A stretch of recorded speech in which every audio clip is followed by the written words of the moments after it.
Universal fact, आपको maths से डर लगता है। वेल, हर किसी को नहीं लगता, बट ज़्यादातर लोगों को तो लगता है। और सीए के अंदर मैथ्स है। इसी वजह से या तो लोग सीए के अंदर एंटर नहीं करते हैं, या तो फिर सीए का कोई ऑल्टरनेट जैसे कि एसीसीए जैसे कोर्स को चूज़ कर लेते हैं। तो इस वीडियो के अंदर हम समझेंगे कि आपका डर सही है या गलत, और क्या सच में सीए का मैथमेटिक्स इतना डिफ़िकल्ट है। आओ बात करते हैं। मैं हूं सीए गौरव सब्रवाल, ए टीम कॉमर्स अकेडमी इंदौर से। सबसे पहले तो मैं आपको ये बता दूं कि मैं इतना क्वालिफाइड क्यों हूं इस वीडियो को बनाने के लिए। वो इसलिए क्योंकि चार्टर्ड अकाउंटेंसी कोर्स के अंदर अभी तक मैथ्स के सबसे डिफ़िकल्ट कोर्स को मैंने क्लियर किया है। तो पहले तो मैं आपको ये बताऊंगा कि मैंने क्या झेला था, फिर हम देखेंगे कि आपके सामने क्या चैलेंज है, एंड देन एक फाइनल वर्डिक्ट जिसमें हम क्लियर कर लेंगे वंस एंड फॉर ऑल कि सीए का मैथ्स डिफ़िकल्ट है या नहीं। और इसी तरह की करियर रिलेटेड अनबायस्ड वीडियोस को लगातार देखने के लिए सब्सक्राइब तो आप कर ही लोगे, इसका मुझे पूरा यकीन है। और इस वीडियो को लाइक भी कर देना ताकि ज़्यादा से ज़्यादा लोगों तक ये वीडियो पहुँचे। पहले तो मैं आपको ये बता दूँ मैंने क्या फेस किया था। मैंने जब सीए फाउंडेशन दिया था, जो तकरीबन आज से 20 साल पहले की बात है, तब मैथ्स डिस्क्रिप्टिव पेपर हुआ करता था जिसमें 11th और 12th दोनों का ही कोर्स कंबाइन था। लॉजिकल रीजनिंग बिल्कुल भी नहीं था। 50% मैथ्स, 50% स्टैटिस्टिक्स।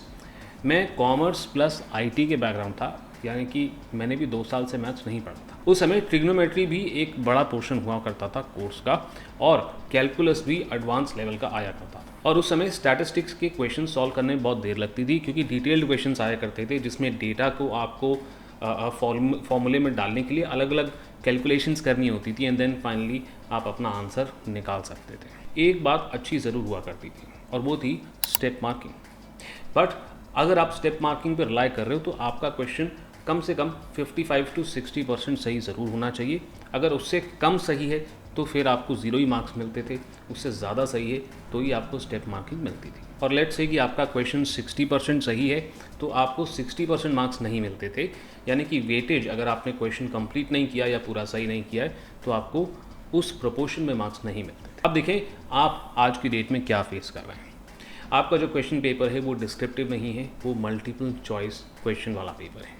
आपको सिर्फ और सिर्फ मैथमेटिक्स फेस नहीं करना है, आपके पास मैथमेटिक्स स्टैटिस्टिक्स के साथ साथ लॉजिकल रीजनिंग भी है। ट्रिग्नोमेट्री अब आपको फेस नहीं करनी पड़ती, कैलकुलस ज़रूर है बट उसका लेवल कुछ खास नहीं है। स्टैटिस्टिक्स के लेंदी क्वेश्चन अब आपको नहीं पूछे जाएंगे, और साथ ही साथ में एक एवरेज स्टूडेंट के लिए जिसका मैथ्स बैकग्राउंड नहीं भी है, 70 मार्क्स अचीव करने की प्लेंटी अपॉर्चुनिटीज़ हैं। प्रॉब्लम केवल एक है, MCQ फॉर्मेट है, जिसके अंदर एक क्वेश्चन आपका अगर गलत होता है तो नेगेटिव मार्क के कारण आपके जो सही क्वेश्चंस हैं उनको भी पेनल्टी झेलनी पड़ती है। चले तो देखने के बाद पास्ट एंड प्रेजेंट, आइए बात करते हैं फाइनल वर्डिक्ट की। देखिए, ऐसे स्टूडेंट्स जिनका 11th-12th के अंदर ना कॉमर्स रहा है मगर मैथ्स नहीं रहा है, उनको सबसे ज़्यादा डर लगता है कि मैथ्स अब हमको फेस करना पड़ जाएगा, और अंडरस्टैंडेबल भी है।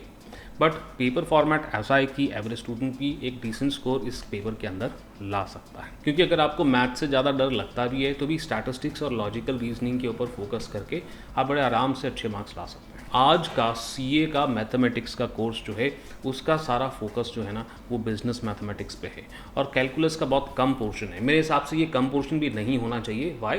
बिकॉज आगे जाकर चार्टर्ड अकाउंटेंसी के अंदर कैलकुलस का कोई भी इस्तेमाल नहीं किया जाता। एंड देयरफॉर मैं इजीली कंक्लूड कर सकता हूँ कि पहले के कोर्स के मुकाबले अब का कोर्स बेहद आसान है, और सिर्फ मैथ्स के चलते आप अगर सीए को छोड़ने का सोच रहे हैं तो ये छोड़ने का क्राइटेरिया सही नहीं है। बिकॉज मैथ्स से आपको कितना भी डर लगता हो, आप डेफिनेटली सीए का मैथ्स मैनेज कर सकते हैं। आपको क्या लगता है? कमेंट करके मुझे ज़रूर बताइएगा, और भी कुछ क्वेश्चन है तो डेफिनेटली आस्क मी इन दी कमेंट सेक्शन डाउन बिलो।